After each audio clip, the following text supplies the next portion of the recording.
Okay, so welcome back, friends, and let us start discussing our second aspect, and that is about the teacher portfolio. It is again a very simple idea, and you would find that this is also very. I find it very interesting, and this is also something that you can do sitting at your home, and which is surely going to enhance your effectiveness. And have you heard of the word portfolio? I think many people might have heard of the word portfolio. Yes. Usually, we have heard of portfolios of of people who are in performance business. Usually, people who are actors or who are models, they create their portfolios, and in the portfolios they put their best images, the images that are best. So this is what we are going to discuss, that how do we curate what we do. Now, what does curate mean? Curate means to compile and collect and present in a beautiful way. So the topic of the session I have kept teacher portfolio, curating what we do. Right. So again, my friends, my objective is to share with the colleagues some idea about the teacher portfolio. And after the session, the participants will be able to create their own teaching portfolio. And again, I would request you to give me feedback, to change the direction or do whatever you want to do in the session. You can raise hand and you can tell the host that you want to speak, right? So my first question to you is, are you a professional? Whether a teacher is a professional or not, and whether you are a professional or not. Do you consider yourself a professional? Now you would say that doctors are professional, engineers are professional, lawyers are professional.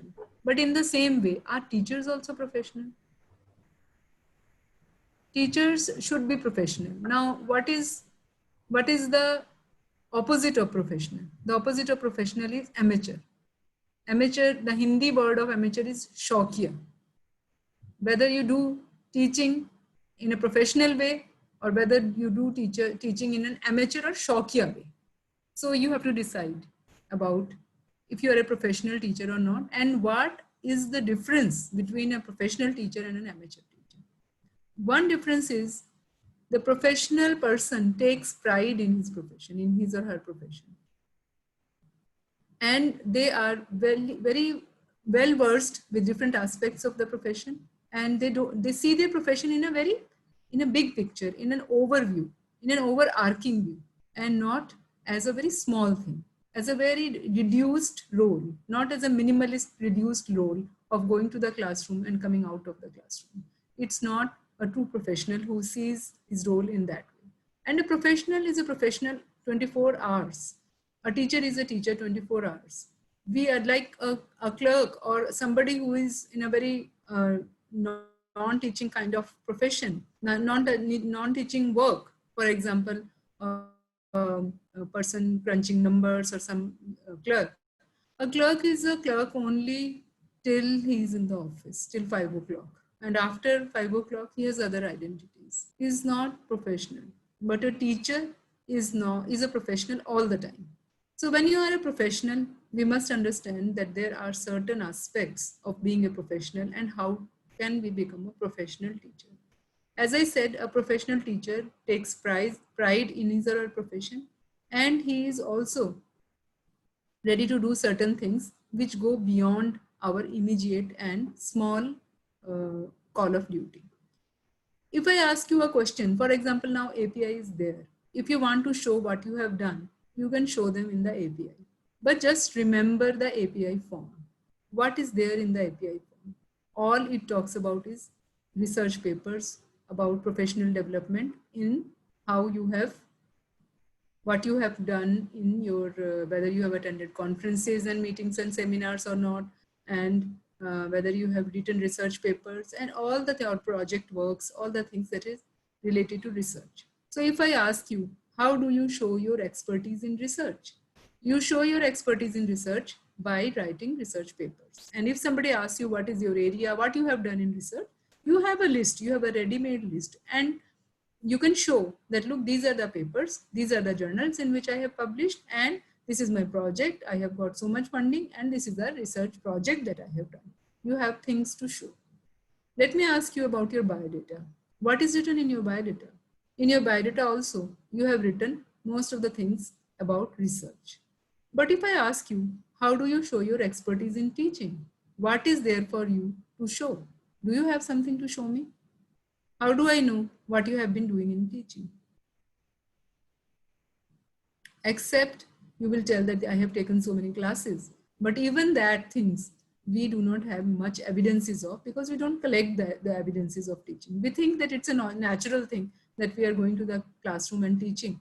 But how do you show your expertise in teaching? If you are a professional teacher, you are an expert teacher, then you would have something, some evidence through which you can tell that these are the things that, like the biodata in which you have research papers listed down, you would have something to show me in which you can show that these are the things that I have done in teaching. Now, friends, you would also see that all the things are becoming evidence-based. As I said in the earlier presentation also, evidence-based not only because of research, but because of many other factors also of the society.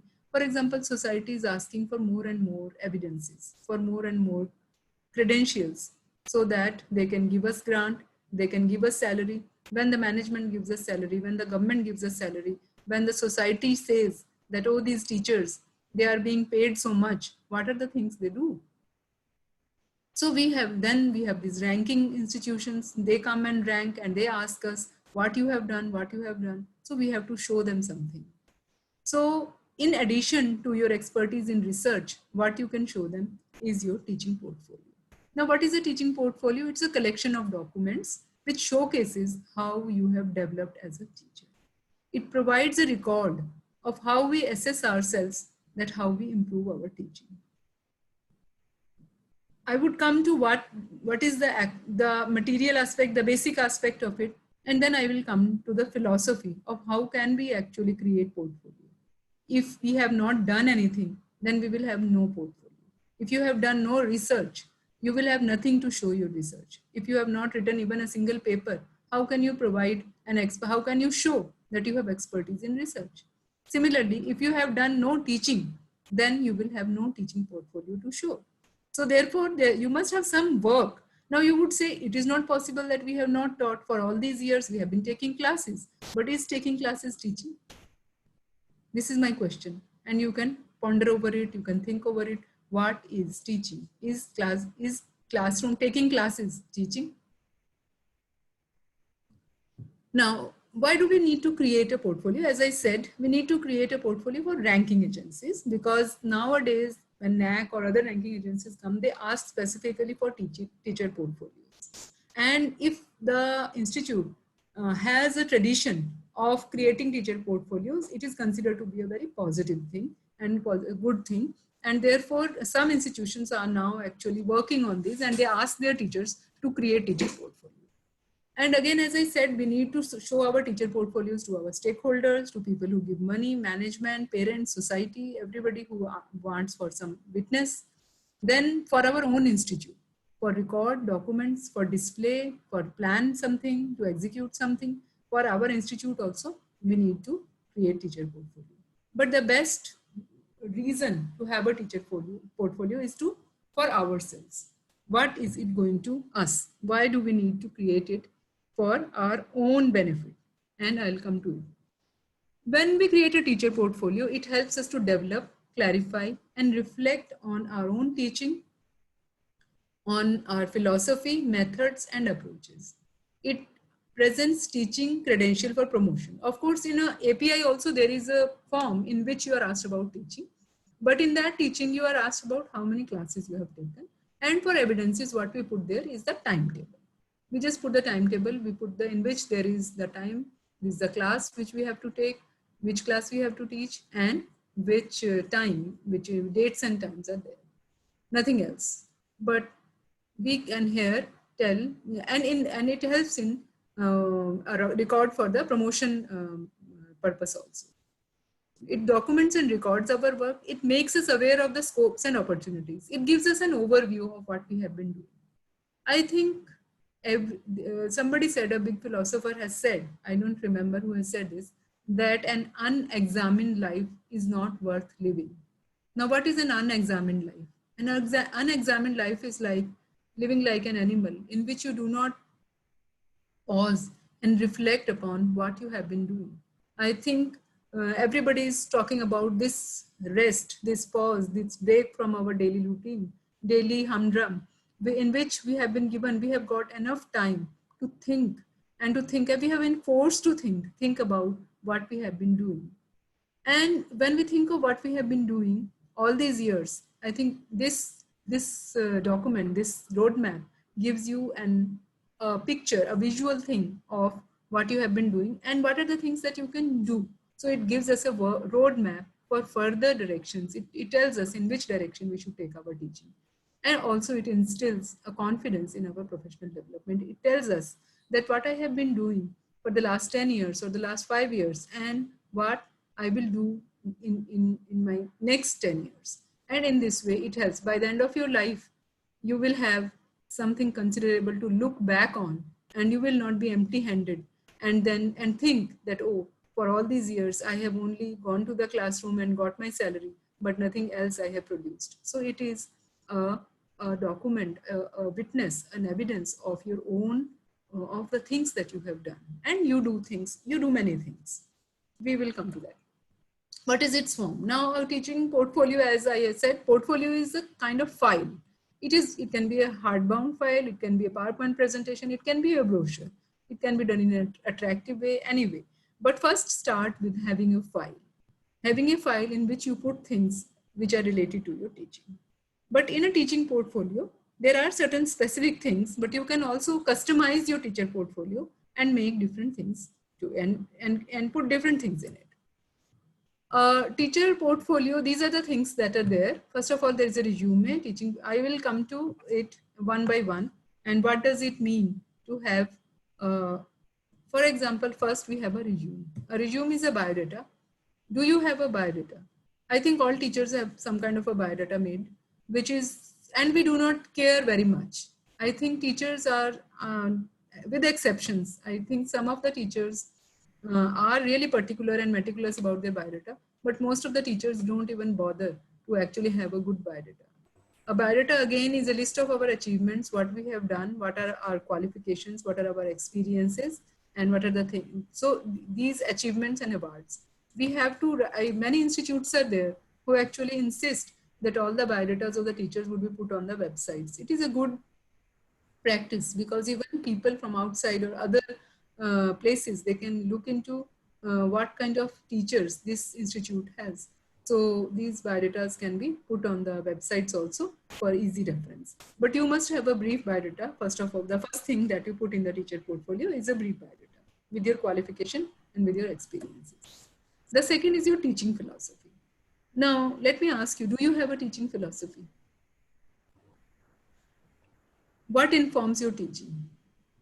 Now, what does that mean? Do all teachers have same teaching philosophy or different teaching philosophies? What is a teaching philosophy? Teaching philosophy means when I go to the classroom, of course I teach the content, of course I teach the text, or of course I teach the syllabus. But along with the syllabus, every teacher has a unique teaching philosophy. Every teacher teaches to the student with having something in mind. For example, some teachers teach with a very much attention and focus on developing the skills of the students, so that when the students get out, they are ready for the job market, they can get the job, they are good in their skills, and they can perform things. They can calculate things, they can produce things, or they can write very beautifully. So certain teachers focus on that. For other teachers, for some teachers, the teaching philosophy can be uh, to uh, to take the student from there, to transcend, to have some kind of a transcendental feeling in the students, to transcend, to transform the student in a very spiritual way. To put, or some teachers might say that I focus very much on the values of what I give to the students. So there can be different teaching philosophies. You have to find out your own. Have you ever thought of what kind of a teaching philosophy you have? Because it would be different from your colleague, it would be different from other people. How do you teach? What do you think about teaching? This you have to think of and then write down. It can be in any beautiful words that you put. For example, I write my teaching philosophy like this. You can read it. I'll give you a moment.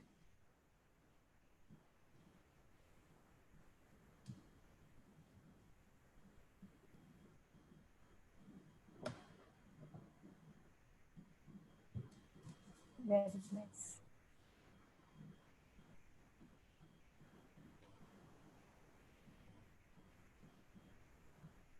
Very thought-provoking, ma'am. Right. So I this think is it's time to reflect upon. Yeah. right. You have enough time on your hands. You can reflect upon it, and you can create your own statement of what is your teaching philosophy. And it should come from your own, because why do we teach? Why do we teach better? Why are we doing these seminars? Because all of we want to become better. We want to become more effective in our roles. So when we want to become more effective in our roles, we have to think. We have to be very clear in our minds that what do I want to achieve from what I am doing, and not do things without examining, not do things in a very mechanized and machinized way. Then we come to the teaching details. Now, teaching details is very easy, in which we put all the courses that we teach, because the what kind of courses do we teach is very important. Courses that you have taught earlier, courses that we teach today, and you would like to teach in the future also, we can include, because that means what kind of expertise do I have in teaching. Usually in our country, we do not have this facility, but in other countries, in many autonomous institutions, even in our country also in autonomous institutions, we have this pattern in which teachers can create their own courses. They design they plan and design and execute their own courses that they want to teach. So courses that we teach is very important and significant information about what you teach. Then if you have taught, you must have created reading material. These reading material can be in the form of notes, it can be in the form of modules, and also it can be, now when people are teaching online, they are actually creating lot of material, lot of online material, lot of digital material. That digital material is also a reading material. For example, if you are sending notes to your students, if you are sending video lectures to your students, that is a kind of reading material that you have created. Along with that, we have tests and evaluation that we create. For example, you give assignments to your students. These assignments can be small projects, these can be MCQ tests, or these can be very different kinds of evaluations through which you can. And in semester system, I think test and evaluation in all, even in annual systems, test and evaluation is a part. And even if it is not a part, if it is not mandated by the authority, I think it is very good to have tests in between of the students. Whatever test and evaluation you have created, you can put it in a file, this file. And then we have talked about the objectives that inform our teaching and the methods that we use for teaching. Do you use some specific method? What kind of methods you are using in your teaching? Whether you have using flipped classroom, blended learning, some new technology you have used. What are the things that you have done, new methods that you have used in teaching in addition to the traditional way of teaching? These things you can put in how you are actually teaching. Then we come about the teaching management or the procedures. When we teach in the classroom, there are certain things, there are certain rules and regulations. For example, let me ask you, do you have, how do you manage the classroom discipline? Now, managing the classroom discipline is apart from how good you are in your subject. You might be very good in your subject, and you would be delivering also good and making students learn. But you can be a very bad manager of the classroom, because managing the classroom is again some. Do you have some rules that you tell to your students when you are taking their class? Do you have some rules on the first day, for the last day? What you are doing? What do you tell? How to take notes? Do you tell them how to take notes? These are apart from the content or the text of the discipline or the subject that we are doing. In addition to that, to make our teaching effective, we do many things. For example, how do we teach them practicals? How do we do the lab work? Are there how to take tutorials? What I'm saying is not what you do in the tutorials, but what are the rules to attend your tutorial. I think every teacher should have certain rules which he or she specifies himself or herself, though we have discipline rules of the management, discipline rules of the college, of the institutions, which are there. which are technical rules. We have anti-ragging committees, we have anti-sexual harassment committees, and there are certain rules that we have to follow. But when we are following them, we can also make our own rules. For example, don't you tell your students that these assignments that I'm giving to you, you have to give them on the date, that on the last date, the deadline. And if you don't give me by the deadline, then I'm not going to check you or not going to give you any marks. I'm sure that you must be saying them these things all the time. But have you put it on paper? Have you wrote them down? Don't you tell your students that I will give you notes, or don't, or take notes as I am speaking, or don't take any notes and I will give you my notes later on. So what are your rules and decisions about note taking? On the last day, do you take feedback from the students? Do you take formal feedback or informal feedback from the students? These are all the rules that are there, and that you can manage yourself. But again, I would say, why don't people do these things? This is a very simple thing to do, which makes our classrooms more effective. It makes our work easy. It makes our work more streamlined. We don't do it because we are not thinking enough. We are not thinking clearly, and we are not sorted in our heads about our roles. So if you do these things, that is why I'm saying that if you have to make a teaching portfolio, you have to do certain tasks before making that portfolio. If you have these things in your hand, only then you can put it in the portfolio. So in these days, if you do not have them already, then you can start working on these things, thinking about them, and then start making these things so that you can put it in your portfolio. Then again, another very important thing we do, and that is extension. Now, extension is extending our role as a teacher.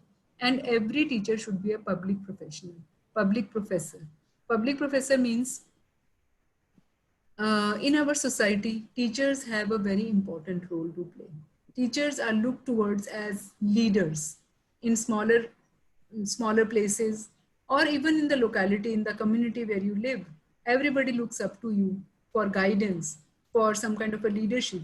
I find in these unprecedented crisis, in this time of pandemic, I'm finding that people are again and again turning towards the teachers, whether they are in colleges or universities, to find out, to give them an answer, to give them answers for certain psychological question, philosophical question, management questions, or even science questions. They are turning towards the teachers as if they have the key in their hand of to this crisis, and they can lead the society out of this crisis. So that role we have to play.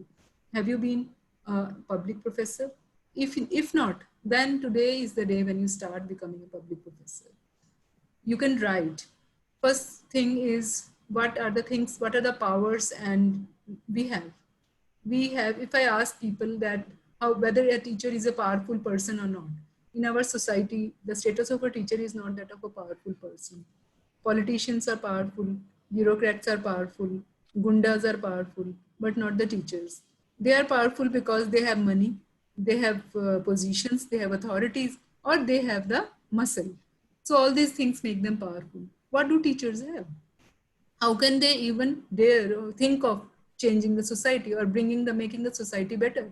We have our skills of researching, reading, writing, and speaking. All these skills make us very, very, very powerful, and that is why many revolutions, all the revolts, all the revolutions which have come up have been brought up by teachers, because they can think, because they have the power to write, they have the power to influence.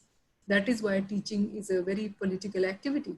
And you can also do that. You can, nowadays I see that lot of content is being generated online also, and lot of content is generated in our own languages, in Punjabi, in Hindi, in other languages. And we have to look on the internet. You will find a lot of material in English, but our students and our general public, it is not accessible to them. It's not accessible despite the internet being accessible, because they do not understand that.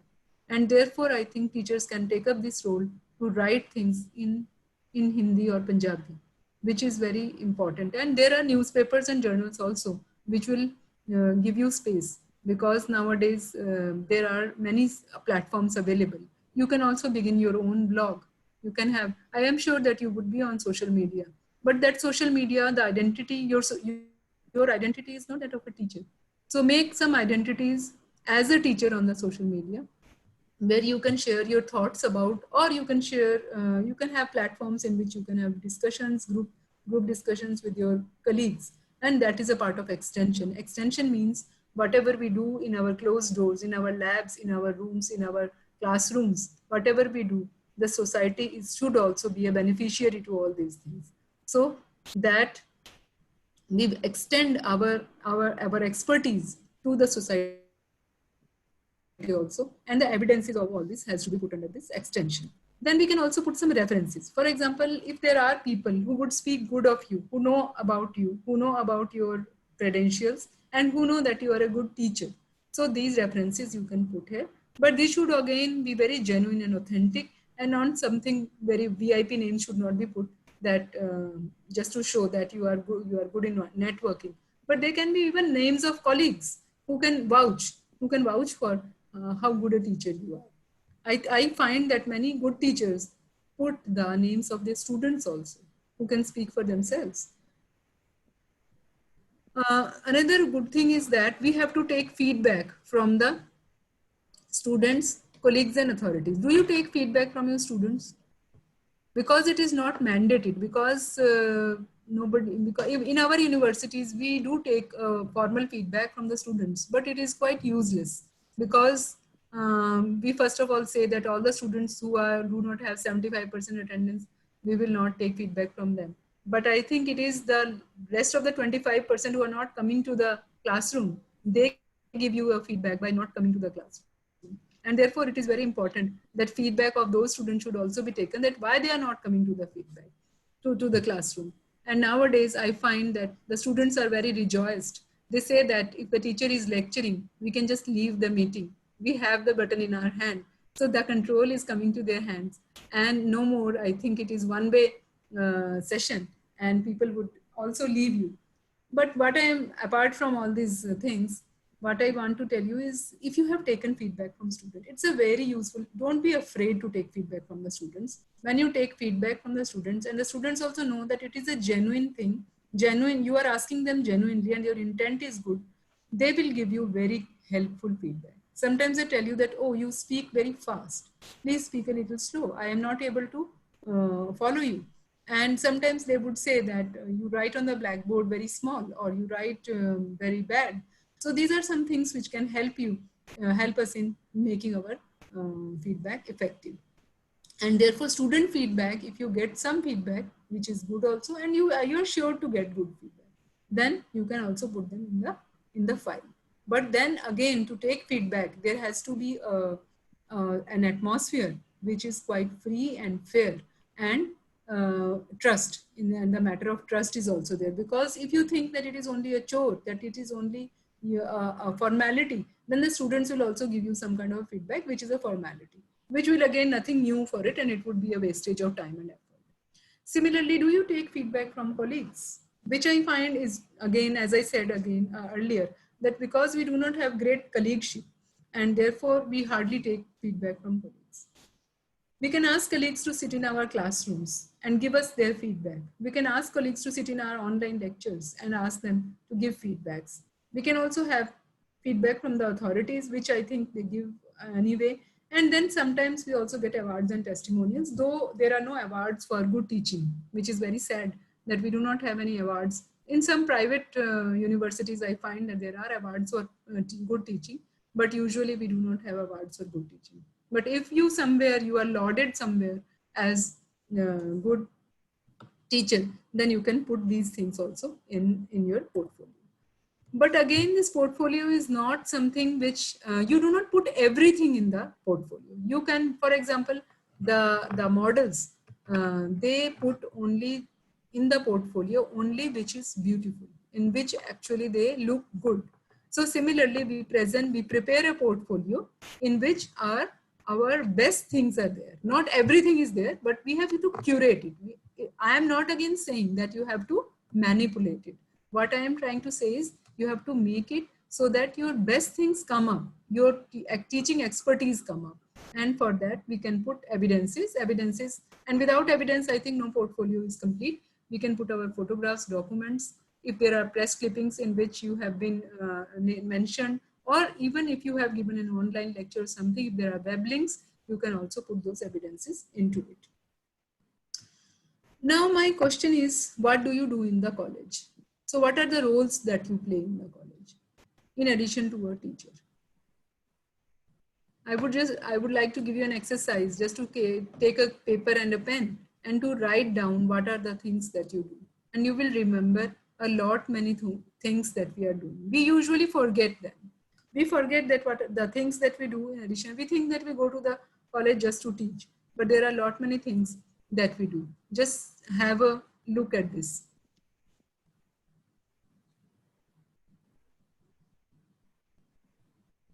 I think here I have mentioned only 14 or 15, but there may be many hidden things that you are doing, many things that you are doing.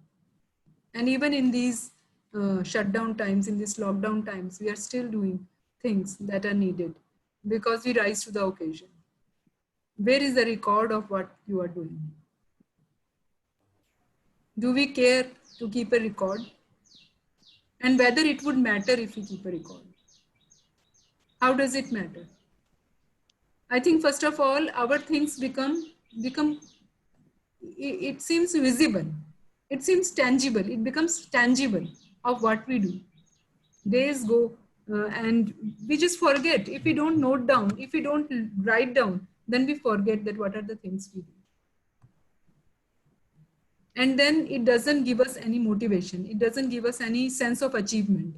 If you just put down the things, that what are the, how many things you have been doing, then you are sure to get more confidence and more pride in your ideas. So you can also put, again, along with teacher, what the other duties that you do in the college, you can put this also. And my advice is, first of all, to document and to keep record and evidences. I think every teacher should have a teaching diary. We call it a log. A log is a record of things.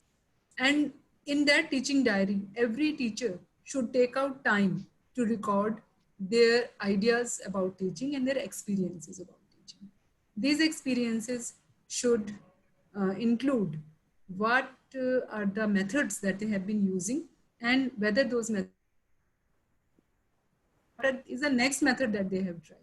This would make it a diary of how you have developed as a teacher. If you have kept this diary, do you remember the first day of your teaching? If you remember the first day of your teaching, you would also realize that you have moved a far away path from that first day of your teaching. Many things have become clear. On the first day, every teacher thinks that he or she is the hero of the classroom. But gradually we try to understand, we get to understand, we realize that we are not the heroes or heroines. The hero of the classroom is the student. And if the student is not able to understand howsoever good looking we may be, howsoever heavy qualifications we might be, and howsoever good English we can speak, we are of no use if the student is not able to understand. And we realize that it is the student around whom the classroom goes on. So we have to take pride in our professional role, and we have to do lots of professional teacher activities. As I asked you first, are you a professional teacher or are you a shaukier teacher? If you are a shaukier teacher, if you are teaching as a hobby, just going around a little, doing something, doing a little teaching here and there, then you cannot be a professional teacher. But as a professional teacher, I think you do lots of teaching activities. There are so many things that you can do as a teacher. And there is a lot of freedom in being a teacher because first of all, you are expected to do these things. And when we do these things, for example, when I read, when I write a paper, when I do research or when I lecture, then all these things sharpen my mind. The best perk of being a teacher is that whatever I do, it sharpens my mind. If I am in a marketing role, then you are selling, say, televisions, or you are selling Coca-Cola or some other things to people. You are selling for somebody else. You are getting your salary, but you are selling for somebody else. But whatever you do in teaching, that goes for your own improvement. It improves your personality. It improves your brain. It improves your skills. So do lots of professional teacher activities and identify what you like to do best. Out of that, when you will do a lot of teaching activities, you will find that there are certain things that you like to do. For example, you might find that you have a knack of being with the student, to counsel the students, and you must have seen that there are teachers in the colleges who are very good in convincing the students. Some teachers, when they speak to the student, they can convince them better, while other teachers, so whenever there is a strike or something, we always call those teachers who can convince the students. So you can find out that you like to work for the welfare of the students, or you would find that you like to write about new issues in the newspapers. You would find that whether you like to maintain a blog on the thing. So there are so many things that a teacher can do and can influence this world, because the professional teacher's duty is to make this world a better place, and not only by delivering classroom lectures only, but all these things are teaching. So when you excel in that, you become a professional teacher. But before that, we have to understand what is teaching. Now my question is the very basic one, and everything is fluff. The core is that what is teaching? What do you think is teaching? When I ask people, they answer me. I find that many a times when I ask teachers, what is teaching? They are really unable to answer this question. It seems that they have never thought about this question. And this question, they have never encountered this question, which is again very surprising.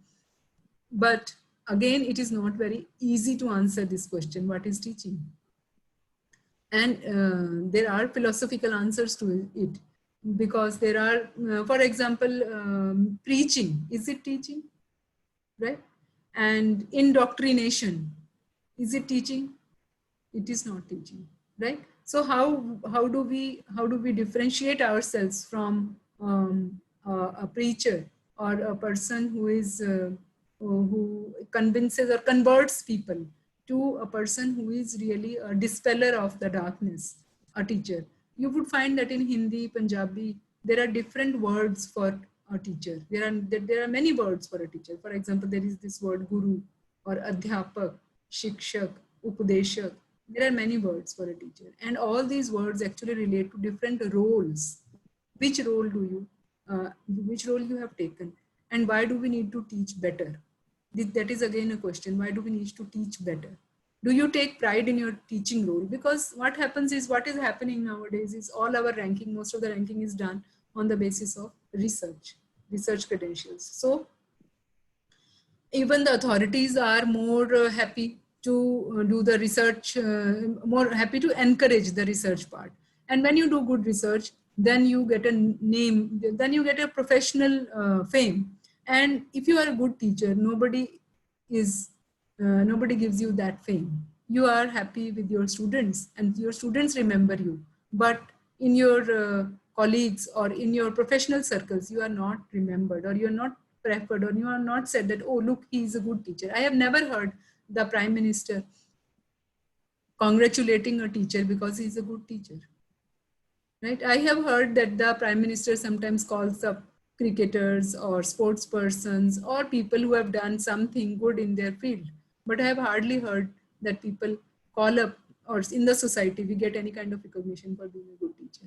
So that is why we need to have a reason to be a good teacher. Why do you need to be a good teacher? Why do you need to be an expert in teaching? And there are different answers to it. When I ask, immediately people say, oh, we get a lot of satisfaction.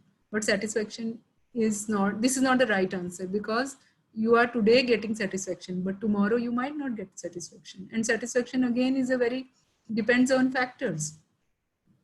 I have seen people who come for their first orientation course when they are very fresh and new and they want to change the world. And they believe in themselves and they think that they can change the world. But I have also seen them coming later on after 5 years, 10 years, and I see that they have become so cynics. They have become the system themselves. So that is what we do not wish to become. And that is why it is really difficult to sustain ourselves as good teachers, because nobody helps us to sustain. Neither the family helps us, nor the students, nor the society, nor the authorities. Nobody helps us in sustaining ourselves as good teachers.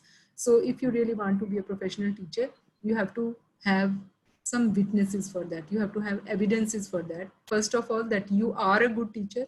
And secondly, you can become a better teacher. and you can become a professional teacher. And for that, I think teacher portfolio is a very good thing, which can immediately, you can just see it and tell it and give it to any authority, or to take it anywhere and tell them, like, this is my work, and on the basis of this foundation, I tell you that I am a very good teacher. So this is what a teacher portfolio is about. Thank you very much. So if there are questions, yes, please. For I 15 think, minutes. Madam, there are no questions. Every one of us, and I think everyone agrees to my point that all of us, we were probably reflecting upon. And this reminds me of my student life, how we used to admire few teachers and would comment on few teachers. Okay, she doesn't know. She herself is a PhD, but she doesn't know how to teach. And then I was remembering my first day as a teacher and how I have changed myself. I have tried to develop myself. So I think all of us, we were reflecting upon. I can, yes. Yes, a few of them people, have they raised will hands agree. actually. They want Yes, to. please. Yes. Kamlesh ma'am, we are unmuting you.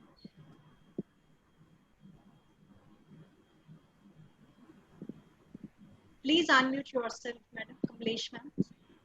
Harsh, please help karoge? Yeah. Kamlesh ma'am, you are unmuted.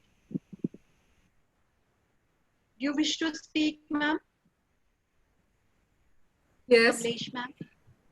Hanji. Kamlesh ma'am ਤੁਸੀਂ ਕੁਝ ਕਹਿਣਾ ਚਾਹੁੰਦੇ ਸੀ?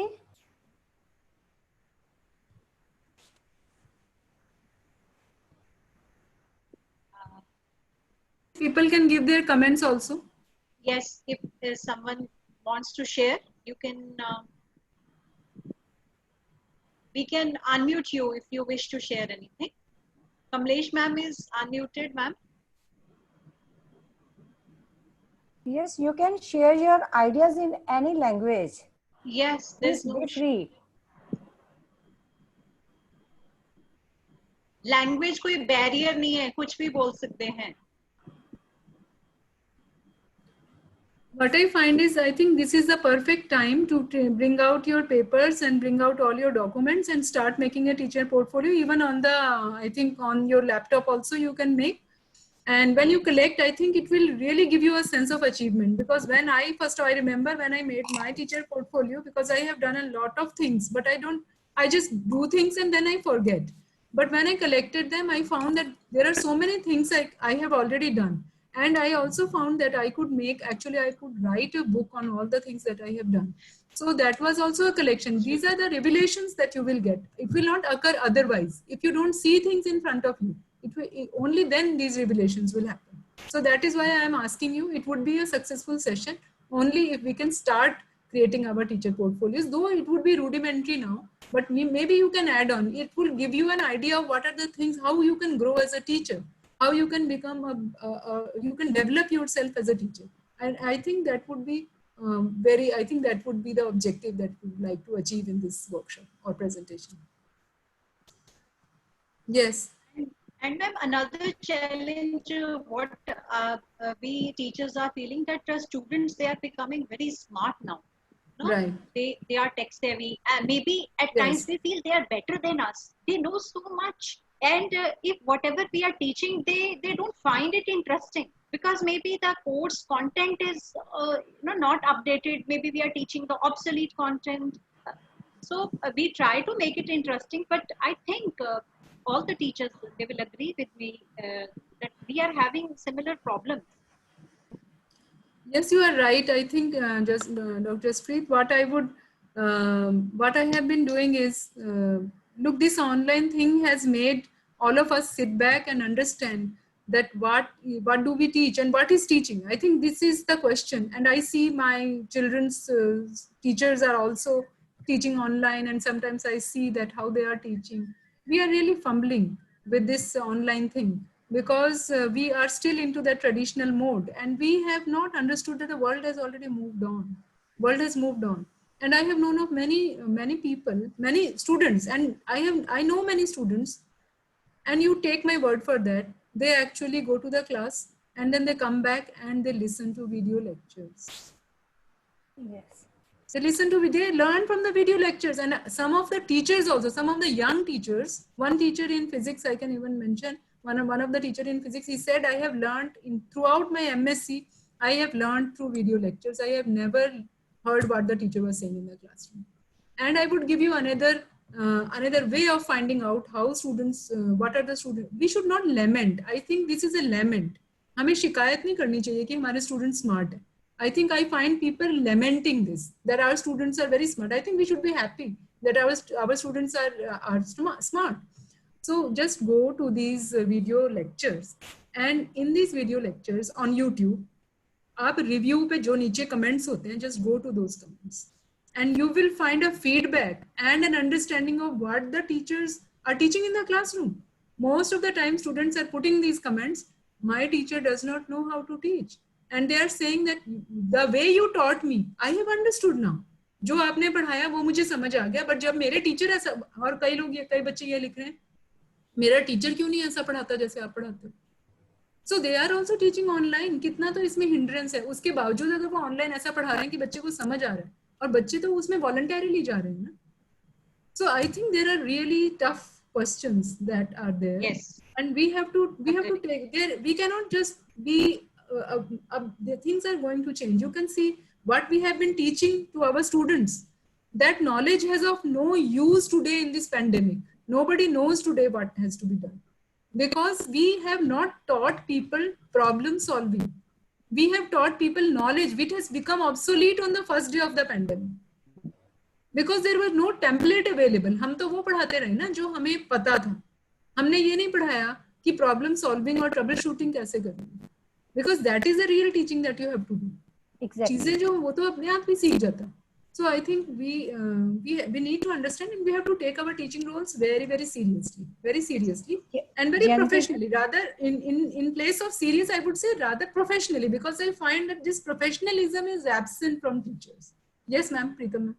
Ma'am एक और चीज मैंने देखी है जो हम टीचर्स के अंदर, we are afraid of getting the feedback from the students, because हम लोग अपनी वीकनेस को एक्सेप्ट नहीं करना चाहते. We want to be the heroes all the time, but we forget to understand कि हम लोग ह्यूमन हैं, हमारे अंदर भी एरर्स है. There are many lots of things, you know, to be, you know, get ourselves, you know, more to go towards improvement actually.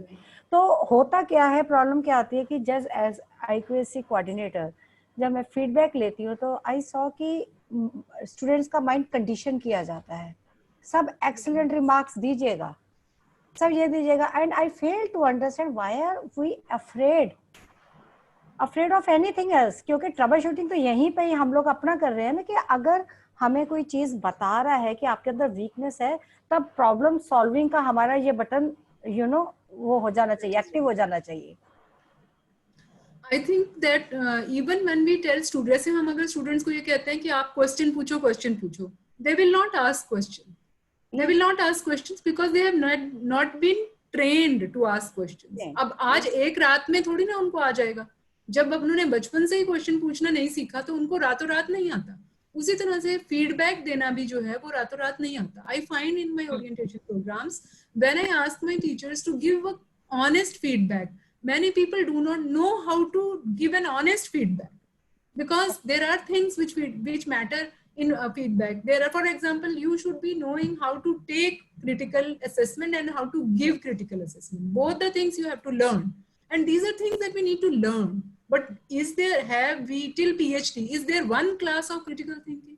Is there one class of how critical appraisal can be given and can be taken? It is not there. So our students also do not know. I think we should first train our students in the first days of our class how to ask questions, how to see things, and how to give a critical feedback. And then we have to create in our classroom a situation in which giving feedback and taking feedback. And if you give a critical assessment to the other person, then you should also be take it, and you should also be ready to listen to all the critical feedback, which is honest, not some kind of which is I would say a tainted one, something which is clouded in other biases, but it's straight feedback. I think it is one of the duties of the teacher to create in the classroom, and also of the academic leaders in the college or the institution, head of the departments. I think this is one thing that is missing in the college. And if we bring it, because why are teachers afraid of feedback?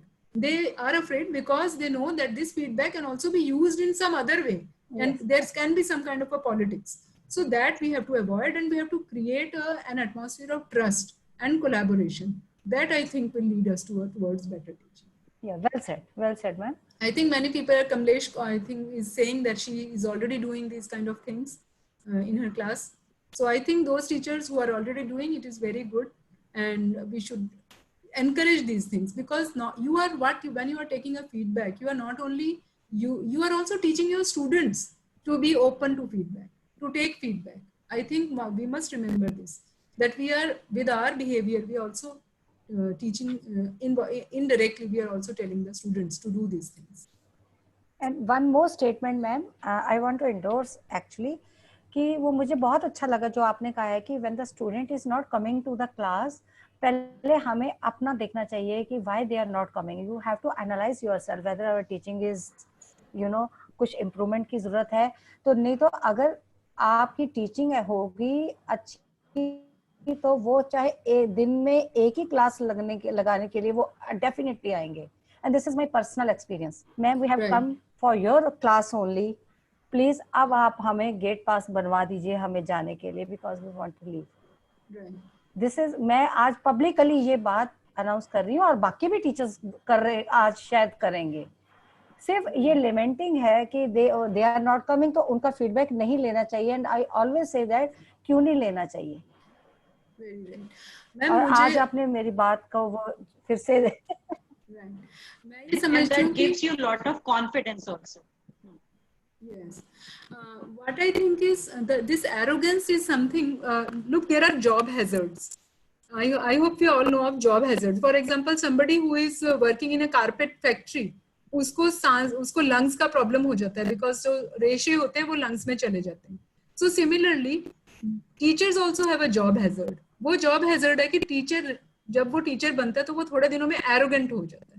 वो arrogant इसलिए हो जाता है क्योंकि वो हमेशा एक ऐसी क्लासरूम में, ऐसे रूम में होता है जिस रूम में सभी लोग उससे छोटे हैं, उससे कम जानने वाले हैं, उससे कम क्वालिफाइड हैं, उससे कम अकल वाले हैं. तो वो ये सोचता है कि सारी दुनिया ही शायद ऐसी होती है और सभी लोगों को मेरे से कम ही आता है. और फिर इस तरह का एक जो है उसके मन में हमेशा ही एरोगेंस आ जाता है. I think teachers should be very very careful that they should not develop this kind of an arrogance. उनको हमेशा, और when you are telling about the students, you are very right that they know अभी ये जो सारा pandemic का online का काम है ये चला ही तभी है because our younger colleagues, our children, our juniors, they have used this technology. All the seniors, they did not know this technology. किसको आता था ये ऑनलाइन वगैरह चलाना? हमारे जो senior resource person है वो सभी अपने या तो बच्चों से सीख रहे हैं या वो किसी अपने जूनियर कलीग, कई बार तो ऑफिस का पीएन जो है वो ज्यादा कॉम्पिटेंट है इन चीजों के अंदर रादर की जो उसका डायरेक्टर है. So we have to understand this realities that these are the thing. How have they learn? वो हमने तो नहीं सिखाई ना उनको technology, they have learn themselves. So they can learn themselves. Teacher को इतना इंडिस्पेंसिबल भी नहीं होता है, लोग सब अपने आप सीख सकते हैं चीजें. So these are the things that we must remember. But I would say teacher का रोल जो है वो आज और ज्यादा क्रिटिकल हो गया कि हम इस रोल को बहुत सीरियसली समझें, बहुत प्रोफेशनली समझें. Because look at this time, it is very unprecedented and there is a big question mark of what kind of teaching we are. What is teaching? And I find that people fumbling. जो आप देखिए resource जो teacher है वो traditional way में घंटा 2 घंटा बोल रहे हैं. who has the capacity to listen to a device, to look at the device for 2 hours? लोग, मैं खुद ही सो जाती हूँ अगर मैंने एक सुनना होता है तो I feel so bored that I feel sleepy. So if an adult like me can feel sleepy, then what to say of young students? I think we should understand all these limitations and we should take, my only point is that we should take pride in our professional role. Yes. And I think that will be our saving grace. Thank you. Any other colleague, they want to share their views? And ma'am, a little thing, I think we are running short of time, but I just wanted to share one very pleasant experience as a teacher. we were attending a fete which students they had organized. And one student, she comes, ma'am, we have attended many lectures of yours. So I was looking at her. I said, okay, I do not recognize you. Are you a home science student? She says, ma'am, I have attended many lectures. I'm not a home science student, but I love being in your class. Oh, I was taken back. And then it was such a pleasant feeling. Okay, if the student is liking, and maybe her friend might be home science student, or maybe she was running away from some other class, that could be the reason. But that gives you, the point to ponder upon. Okay, how can you be a teacher where a student loves to be, in your class, and the student is able to get some kind of knowledge from you? Right. That is right. I think these are the things that encourage us. And we must be one step ahead of the authorities. इससे पहले कि authorities हमें बताएं कि हमें क्या करना चाहिए, I think हमें उनको बताना चाहिए कि हम क्या कर सकते हैं. Right? Yes. Yes. Yeah. So I think our faculty members, youngsters, they are charged up, and ये तो पूरा कुछ करके बताएंगे authorities को. I think कोई और questions नहीं है अगर, तो let's move further. Yes, I think we should. Yeah.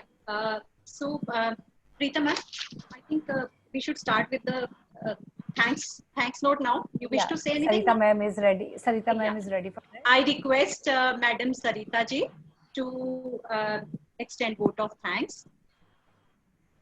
And sorry, my dear colleagues, vote of thanks के बाद जब जयंती मैम leave कर जाएंगे, please don't leave the meeting room. There are some important announcements.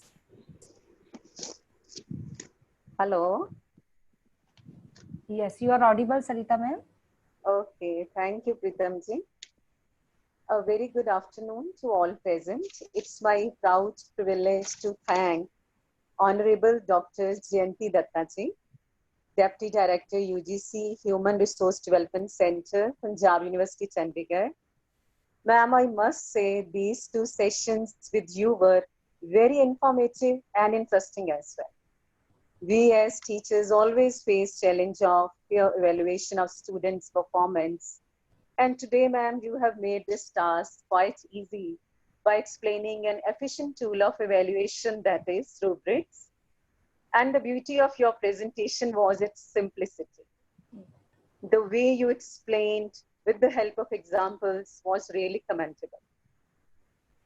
And if I talk about second session, I am falling short of words to praise you. The way you motivated us to have an enriched portfolio and try to be the best teacher, really nice. Ma'am, you have rightly said, an unexamined life is not worth living. One sentence which stuck in the mind. It will always encourage us to introspect ourselves as teachers. So in a nutshell, I can say, ma'am, yourself is a very good teacher. The qualities of a good teacher were reflected in your presentation, and hopefully all the participants will be able to create their own rubrics and will have better portfolio for their own improvement. I also thank Principal Sardar Paramjit Singh Garewal ji and Vice Principal Professor Dr. Rakesh Kumar ji for their inspiration to organize such learning opportunities. Word of praise for dear IQSC members who are always enthusiastic to make the event success and put the efforts also. And they are Dr. Pritam ji, coordinator of IQSC, Dr. Rajiv Sehgal ji, Dr. Jaspreet ji, co-coordinator and joint coordinator of IQSC. We are proud of you. In addition to that, special thanks to, I think, Professor Baldev Singh ji and Harsh Arora, our IT experts, for their unconditional help. And at the end, again, a big thank you to worthy Dr. Jayanti Datta ji for sparing her valuable time and enlightened us, motivated us with her knowledge to be a better teacher. So your sessions were a treat to our cerebral senses, ma'am. Thank you so much. God bless you. Have a nice day. Thank Yes, you very much. applause. Thank you very much, ma'am. Thank you so I'm much. leaving now. Okay, ma'am. Thank you so Thank you much. very much, ma'am. I am missing the tea and samosa, but for Yeah. some other time. Yes, ma'am. Post Corona, we shall have it. Thank you so much, ma'am. Thank you. Thanks. Yeah. So I think we can stop the live streaming also. Harshji, हाँ life style please stop. yes. Madam हाँ, and live. करे ਤੇ ਹੀ ਹੋਣਾ ਵਾ ਇਦਾਂ ਨਹੀਂ ਹੋਣਾ ਫਿਰ ਅਪਲੋਡ ਨਹੀਂ ਹੁੰਦੀ नहीं, live streaming we can stop. Recording can also be stopped. Harshit, recording can be stopped. Live streaming can be stopped.